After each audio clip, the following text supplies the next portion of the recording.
Alpine has some celebrity part owners as Renault has decided to sell a significant minority stake in its works F1 team. Movie stars Ryan Reynolds and Michael B.Jordan and Reynolds Wrexham Football Club co-owner Rob McElhenney are part of an investment group that has taken a 24% stake in Alpine. This is a part sale just of Team Enstone, rather than the Viry engine facility in France. So why do Hollywood A-listers want a piece of F1? Why pick an entry with a French owner and a provincial UK base? And what does it actually mean for the team? A cash injection for Alpine has been rumoured for quite a while, with the company already acknowledging last year that it was seeking external investment. These new investors include Otro Capital, Redbird Capital Partners and Maximum Effort Investments, and while those entities may well mean nothing to you, some of the names behind them probably do. Maximum Effort is owned by movie star and prolific businessman Ryan Reynolds, best known as the lead in the Deadpool film franchise. Alpine says the Maximum Effort part of the deal also involves actors Jordan and McElhenney. Jordan headlines the Rocky spin-off franchise Creed, has appeared in other major films like Marvel's Black Panther, and is part of the minority ownership group for Premier League football club AFC Bournemouth. McElhenney is a star of the long-running sitcom It's Always Sunny in Philadelphia, and along with Reynolds is co-chairman of Welsh football team Wrexham.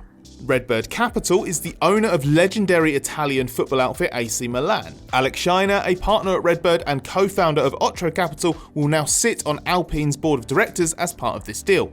Together they are paying €200 million for their 24% stake, which values Alpine's F1 team at just under the magic $1 billion mark several senior F1 figures have talked about. So the sale and this valuation represent some pretty eye-watering numbers when we're only talking about a midfield team. If you want to buy into an F1 team and buy a decent stake, even a middle-of-the-road entry is going to cost you big money nowadays.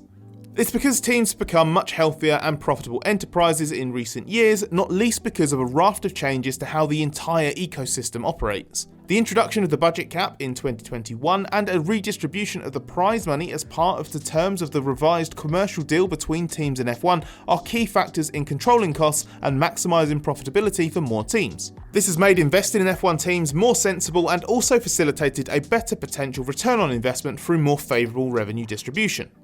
But most importantly, at least in the context of understanding why major celebrities and investment groups want a piece of the pie, is that these major changes have combined with a surge in popularity for F1. It's boomed like never before, having benefited hugely from the Netflix Drive to Survive docuseries starting in 2019, a world-leading return in 2020 from the hiatus that COVID-19 enforced on every sporting competition, and a blockbuster 2021 title fight. All of that combined has attracted several new partners and manufacturers to a range of teams, brought interested new entrants to the FIA's door, and turned F1 into a seller's market for arguably the first time in its history. With everything F1 has going for it at the moment and the potential to make big money, clearly Alpine's new investment trio sees a 24% stake for €200 million as good business. But will it be good for the F1 team too? Alpine's identity is a consequence of how team owner Renault has decided to play its F1 investment, putting the spotlight on the little brand it's trying to revitalise because that's where it reckons F1's global attention can have the biggest benefit. This deal will be part of that, given two of the people involved in securing the stake are Reynolds and McElhenney, who have been front and centre as co-owners of Wrexham Football Club and used all of their public and professional power to tell its story, boost the brand and create global interest in what they are doing. Alpine has openly declared that its F1 team part sale is a play to boost our media and marketing strategy, which CEO Laurent Rossi says is essential to support the team's long-term sporting performance. It's easy to start thinking how they'll go about this. There is a fun story to tell with this F1 team thanks to the duality of having a massive French car manufacturer owner but a provincial English village base that's rebounding from years of financial neglect. While it's hardly an underdog turnaround like hauling Wrexham up from the 5th tier of English football, it will still be quite something if Team Enstone becomes a true F1 success again, not just winning races regularly, but returning to being a title challenger like it was 20 years ago. That said, a Welcome to Enstone docuseries on Disney Plus probably isn't in the offing just yet. While it would be something to see the likes of Reynolds, McElhenney and Jordan rock up to Alpine's base in an Oxfordshire civil parish, this Hollywood contingent hasn't bought Alpine in its entirety, unlike Reynolds and McElhenney did with Wrexham, so they have less control for starters. But F1's also quite different to non-league English football, and working out how to tell a story around that isn't the work of a moment, especially when F1 has its own Netflix series to prioritise. It would be extremely surprising if the new part owner's knack for mass appeal storytelling isn't utilised to Alpine's advantage in some way though. They will find ways to engage with the team's existing audience, find new fans, and tap into F1's broader appeal, especially in the US.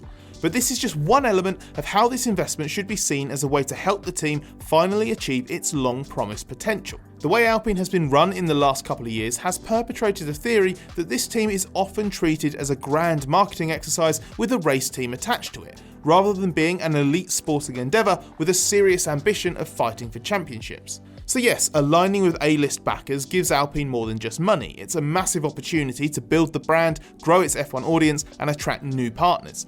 But this must translate into tangible on-track benefits so the team isn't just cemented as a sideshow.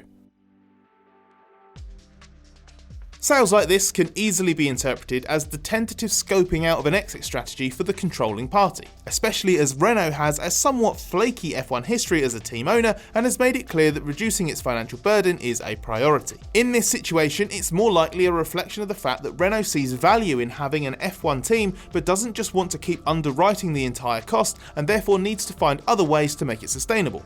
In fact, justifying competing in F1 to the board has felt like a semi-regular challenge for senior team figures over the years. So selling basically a quarter of the team is probably in its best interest longer term.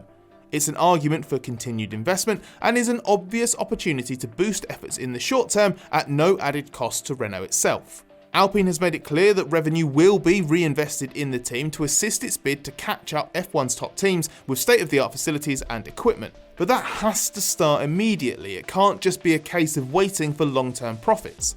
And we understand senior figures at Enstone anticipate that the minority sale will mean more money for the team instantly. Enstone is limited in size and infrastructure thanks to its location and how far its facilities fell behind the modern F1 standard before Renault repurchased it ahead of the 2016 season, having sold it in stages through 2009 and 2010. Some elements of the site are difficult to improve because of geographic restrictions of the surrounding area, although there have been upgrades to the wind tunnel and CFD facility.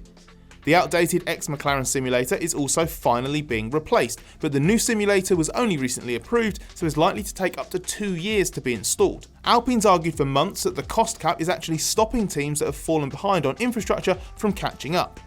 They believe the capital expenditure allowance in the cost cap is too restrictive, hinting there is more investment ready to be deployed if allowed, for example, making further improvements to the wind tunnel.